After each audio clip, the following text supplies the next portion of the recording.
राधा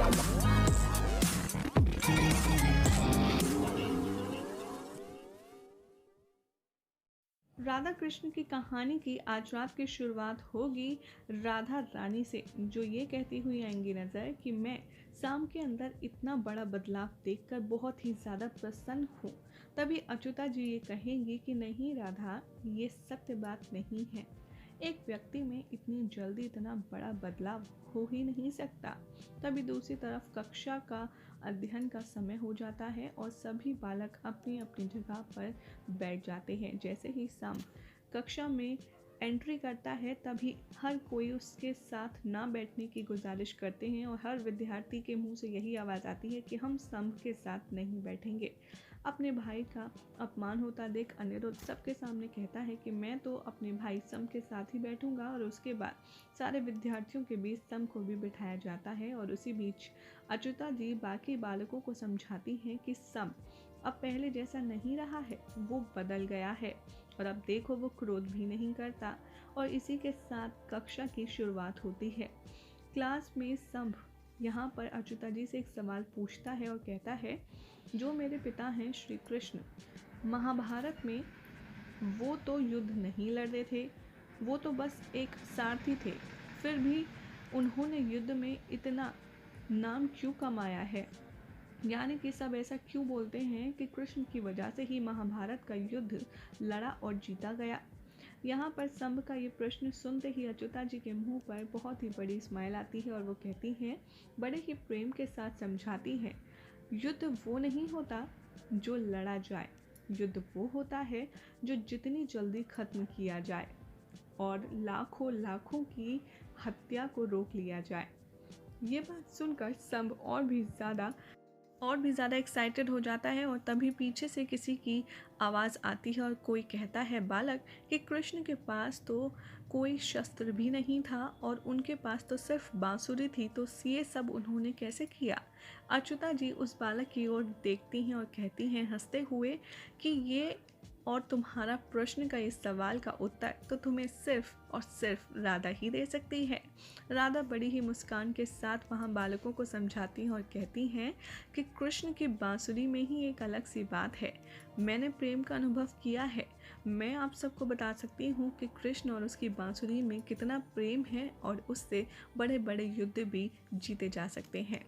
ये बात सुनकर सम को बहुत सारा गुस्सा आता है और वो क्रोधित स्वर में कहता है, मेरे पिता के बारे में मुझे जानना था, लेकिन मुझे दूसरों से जानने के लिए मिल रहा है।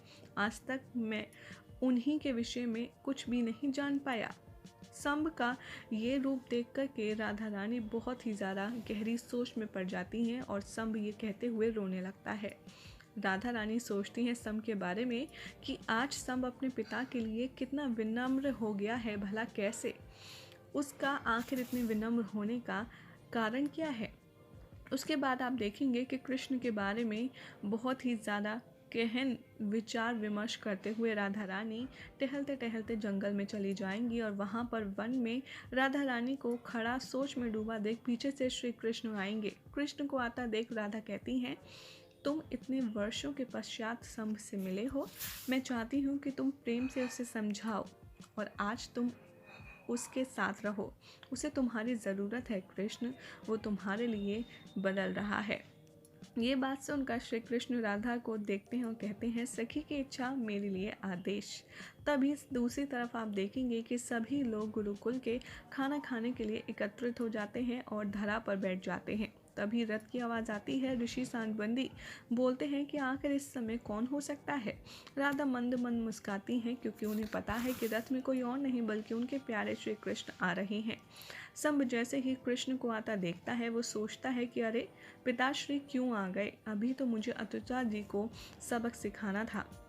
कृष्ण जैसे ही आते हैं वो सबको प्रणाम करते हैं, बड़ों के चरण छूते हैं और छोटों को आलिंगन करते हैं और फिर सबके साथ खाना खाने के लिए बैठ जाते हैं। यहाँ पर आपको एक बाप और बेटे का बहुत ही खूबसूरत सा दृश्य देखने के लिए मिलेगा, जहाँ पर कृष्ण अपने हाथों से संभ को खाना खिलाएंगे और उसके मन ही मन में संभ कृष्ण के हाथों खाना खाता जाएगा और ये सोचता जाएगा कि अभी पिताश्री क्यों आ गए, मुझे तो अच्युता जी को अच्छे से सबक सिखाना था।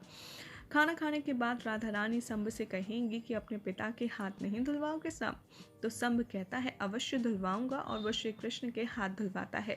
कुछ समय पश्चात रात्रि हो जाती है, सभी लोग सोने की तैयारी करते हैं। तभी शंभ देखता है कि अच्युता जी कहीं दिखाई नहीं दे रही, दूसरी तरफ कृष्ण भी कहीं नहीं दिख रहे।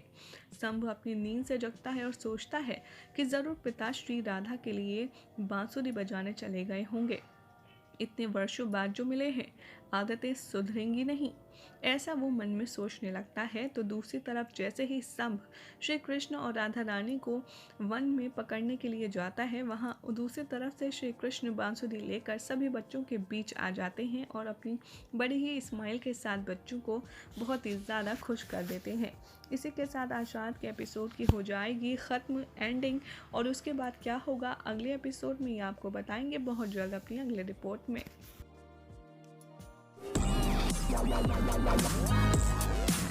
Thank you.